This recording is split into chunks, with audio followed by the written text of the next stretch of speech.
عمر فاروق رضی اللہ تعالیٰ فرماتے ہیں کہ پارلیمنٹ کے اندر مشورہ ہو رہا ہے کہ محمد کا کیا کیا جائے صلی اللہ علیہ وسلم، اس لیے کہ روز بروز اس کے ماننے والے بڑھ رہے ہیں، باوجود اس کے کہ ہم مزاحمت کر رہے ہیں لیکن ماننے والے بڑھ رہے ہیں، روکا کیسے جائے؟ اب مشورہ چل رہا ہے، ابو جہل ہے، عتبہ ہے، شیبہ ہے، ولید ہے، بڑے بڑے سرداران قریش ہیں، پارلیمنٹ کے اندر احباب موجود ہیں، گفتگو ہو رہی ہے، تو طے یہ ہوا کہ محمد کا کام تمام کر دیا جائے، نعوذ باللہ، یعنی محمد صلی اللہ علیہ وسلم کو شہید کر دیا جائے، اس کے علاوہ کوئی حل نہیں، ان کو قتل کر دے۔ کون قتل کرے گا؟ اب سب خاموش، ظاہر ہے کہ اس کے لیے جرأت چاہیے، کیونکہ قتل ہوئے تو ان کے قبیلے والے بھی تو آئیں گے، تو فاروق اعظم حضرت عمر نے کہا کہ میں کروں گا، یہ میں کرتا ہوں۔ فیصلہ ہو گیا کہ چلو قتل کریں۔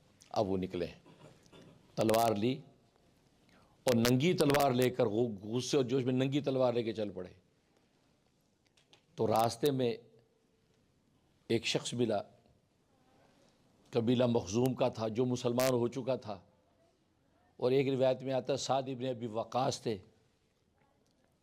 اب وہ چلے جا رہے تو انہوں نے یہ حالت دیکھی تو بھی خیریت ہے، آپ یہ ننگی تلوار لے کے بڑی جوش و خروش سے جا رہے ہیں، کیا ہوا؟ کہا کہ محمد کا کام تمام کرنے جا رہا ہوں۔ اب یہ بات کہی، کہا کہ تم محمد صلی اللہ علیہ وسلم کا کام تمام کرو گے تو کیا بنی زہرہ کے قبیلے والے تجھے معاف کر دیں گے؟ وہ قصاص میں تجھے قتل کریں گے، بچے گا تو بھی نہیں۔ تو فرمایا کہ اچھا، لگتا ہے تو بھی صابی ہو گیا ہے، یعنی بے دین ہو گیا ہے، یعنی ایسے شخص کو صابی کہتے تھے کہ اصل دین چھوڑ دیا ہے، اچھا لگتا ہے تو بھی صابی ہو گیا ہے۔ انہوں نے کہا ہاں میں ہو گیا ہوں، یہ بات کی۔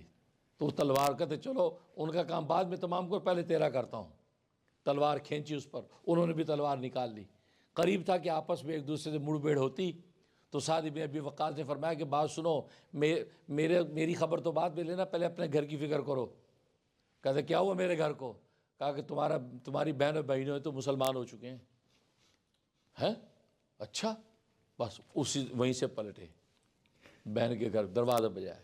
اب اندر کچھ گنگناہٹ کی آواز آ رہی ہے، کیونکہ وہاں اندر حضرت خباب ابن ارت رضی اللہ تعالیٰ ان دونوں کو قرآن پڑھا رہے ہیں۔ سنی کو یہ اچنبی سی آواز ہے، دروازہ بجا رہا ہے۔ اب بہن نے دراڑوں میں سے دیکھو عمر کھڑے، ننگی تلوار ہاتھ میں ہے، جلدی سے صحابی سے کہا چھپیے آپ۔ خباب ابن ارت جلدی چھپ گئے، دروازہ کھولا، کیا بات ہے؟ کہتے کیا ہو رہا ہے؟ کہا کچھ نہیں ہو رہا۔ یہ کیا آواز تھی؟ کیوں تمہیں کیا مطلب ہے؟ وہ قرآن کے جو اوراق تھے وہیں چھوڑ کے چلے گئے جلدی میں۔ کہا کہ یہ کیا ہے؟ ہاتھ لگانے لگے، بہن نے ہاتھ روک لیا۔ ناپاک آدمی اس کو ہاتھ نہیں لگا سکتا۔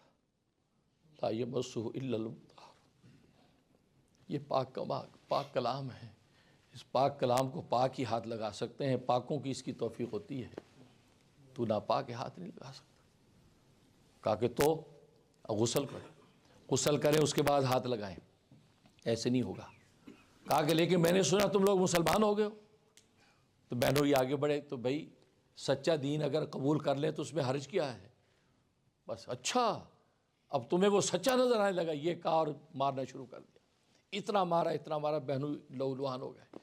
بہن آگے بڑھی، بہن نے ہاتھ پکڑا، روکا، تو بہن کو ایک زور سے تماچا مارا، ان کے بھی خون نکل آیا کان سے، ناک سے۔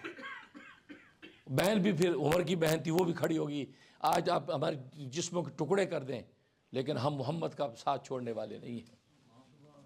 محمد کی غلامی ہے سند آزاد ہونے کی، خدا کے دامن توحید میں آباد ہونے کی، کہ محمد سے وفا تو نے تو ہم تیرے ہیں، یہ جہاں چیز ہے کیا لوح قلم تیرے ہیں۔ نعرہ تکبیر، اللہ اکبر، نعرہ رسالت، محمد رسول اللہ۔ اب ذرا ٹھنڈے ہوئے، بہن کی حالت دیکھ کر احساس ہوا۔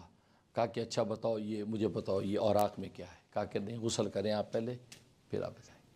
غسل کیا، غسل کر کے آ گئے، پڑھا سورۃ طٰہٰ کی آیتیں، پہلی سے لے کے 8، یعنی 8 آیتیں پہلی سورۃ طٰہٰ کی۔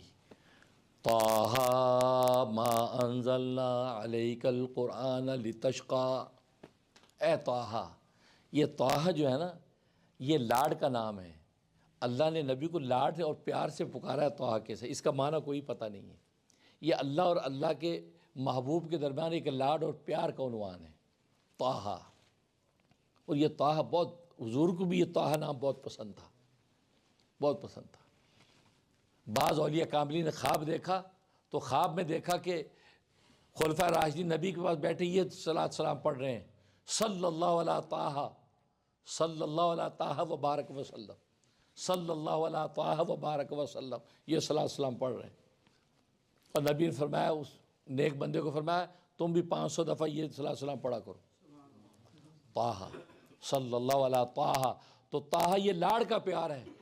اب اس انداز سے اللہ تبارک و تعالیٰ ان آیات کے اندر جو ذکر فرمایا، اب یہ پڑھتے جا رہے ہیں، عظمت کلام آپ پر چھاتی جا رہی ہے، کیفیت ہی بدل گئی۔ کہا کہ محمد کہاں ہیں صلی اللہ علیہ وسلم؟ بہن نے کہا زید بن ارقم کے گھر میں ہے۔ کہا کہ مجھے ابھی ان سے ملنا ہے۔ کہا کہ ٹھیک ہے چلے جاؤ۔ اب اسی حالت میں تلوار ہاتھ میں ننگی، اسی کیفیت میں چل دی۔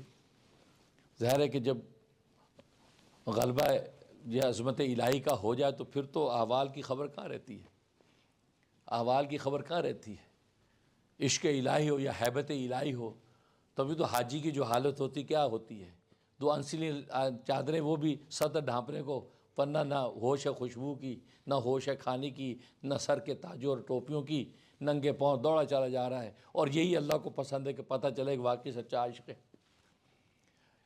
تو غلبہ حیبت الہی چھا گیا اور اسی کیفیت میں چل دیے تلوار لے کے زید بن ارقم کے گھر۔ رسول اللہ صلی اللہ علیہ وسلم زید بن ارقم کے گھر میں چھپ چھپ کے دعوت اور تبلیغ کا کام کر رہے تھے کہ ظاہر کفار و مشرکین اور خاص طور پہ حضرت عمر یہ ننگی تلوار لے کے گلی کوچوں میں پھرتے رہتے تھے، کوئی ملا گردن اڑا دوں گا۔ ظاہر طبیعت مزاج کے اعتبار سے جوشیلے۔ دروازہ کھٹکھٹا دیا۔ اب دروازہ جو کھٹکھٹایا تو حیران ہو گئے کون ہے۔ اب آپ جانتے ہیں دہشت خوف کا ماحول ہو تو کیا کیفیت ہوتی، بھگدڑ سی بچ گئی۔ دیکھو دیکھو، کسی نے دیکھا عمر کھڑا ہے، ننگی تلوار ہاتھ میں ہے، اور چہرے پہ ایک عجیب اس کی ایک ہیبت اور خوف ہے۔ اچھا، حضرت حمزہ رضی اللہ تعالیٰ عنہ، حمزہ تو اسد اللہ و اسد رسولی، حمزہ اللہ کا بھی شعر ہے اور اللہ کے رسول کا بھی شعر ہے۔ کہا کہ دروازہ کھول دو، اگر یہ نیک نیتی سے آیا ہے تو حمزہ اس کا استقبال کرے گا، اور اگر بد نیتی سے آیا ہے تو حمزہ کی تلوار آج اس کا کام تمام کر دے گی۔ اللہ اکبر۔ دروازہ کھولا، حضرت حمزہ آگے بڑھنے لگے تو رسول اللہ صلی اللہ علیہ وسلم نے یہ آواز سن لی کہ اچھا عمر آیا، آپ آگے بڑھے۔ جیسے ہی وہ انٹر ہوئے آپ نے گریبان پکڑ لیا، گریبان پکڑ کے جھنجھوڑا، اولم تنتہی یا عمر تیری عداوت کی انتہا نہیں ہوئی؟ تو گلی کوچوں میں تو تلوار ننگی لے کے پھرتا ہے اور یہ مظلوم مسلمانوں کو پریشان کرتا ہے، جو ملے اسے میں قتل کر دوں گا، اور اب ہم زید بن ارقم کے گھر میں چھپ کے بیٹھ کے اللہ کو یاد کرتے ہیں اور تو یہاں بھی پہنچ گیا۔ جھنجھوڑا، اولم تنتہی یا عمر تیری عداوت کی انتہا نہیں ہوئی؟ یہ فرمایا۔ جب یہ کہا تو ظاہر ہے کہ وہاں تو انتہا ہو چکی تھی، وہاں تو انتہا ہو چکی تھی۔ جیسے جھنجھوڑا تو کیا کہا حضرت عمر نے؟ اشہد ان لا الہ الا اللہ واشہد انک محمد رسول اللہ۔ اللہ اکبر۔ بس یہ کلمہ پڑھنا تھا۔ صحابہ نے نعرہ تکبیر لگایا، روایات میں آتا ہے اتنی زور سے نعرہ تکبیر لگایا کہ مکہ کی پہاڑیاں گونج گئیں، گھر گھر میں آواز پہنچی، سب دروازے کھول کے دیکھنے لگے کہ یہ کیا چھمبا ہو گیا ہے، اتنی زور سے نعرہ تکبیر۔ یہ صحابہ کی سنت نعرہ تکبیر ایسا لگے کہ میری لینڈ کی پہاڑیاں گونج جائیں۔ یہ ہے تکبیر، کیونکہ تکبیر کی آواز جہاں جہاں پہنچتی ہے وہ فضائیں کل روز قیامت میں آپ کے حق میں گواہ کھڑی ہو جاتی ہیں۔ اللہ اس نے ایسی تیری بڑائی بیان کی کہ کہاں کہاں فضاؤں میں آواز پہنچی۔ تکبیر، اللہ اکبر، تکبیر، اللہ اکبر۔ گلی گلی نگر نگر، عمر، ہاں پھر گلی گلی نگر نگر، عمر، ماشاءاللہ۔ اب جناب یہ جب کیفیت ہے تو صحابہ کی خوشی کا کیا عالم ہوگا۔ خباب بن ارت جو بہن کے وہاں تھے وہ بھی باہر نکل آئے تھے، جب دیکھا کہ یہ تو اسلام قبول کرنے کو چل پڑے، کہا کہ مبارک عمر، کل شب جمعہ میں ہی رسول اللہ صلی اللہ علیہ وسلم نے تیرے لیے دعا کی تھی کہ اللہم اعز الاسلام بی عمر ابن خطاب و بی عمر بن شام. اللہ نے ایک رات گزری، دعا قبول ہو گئی.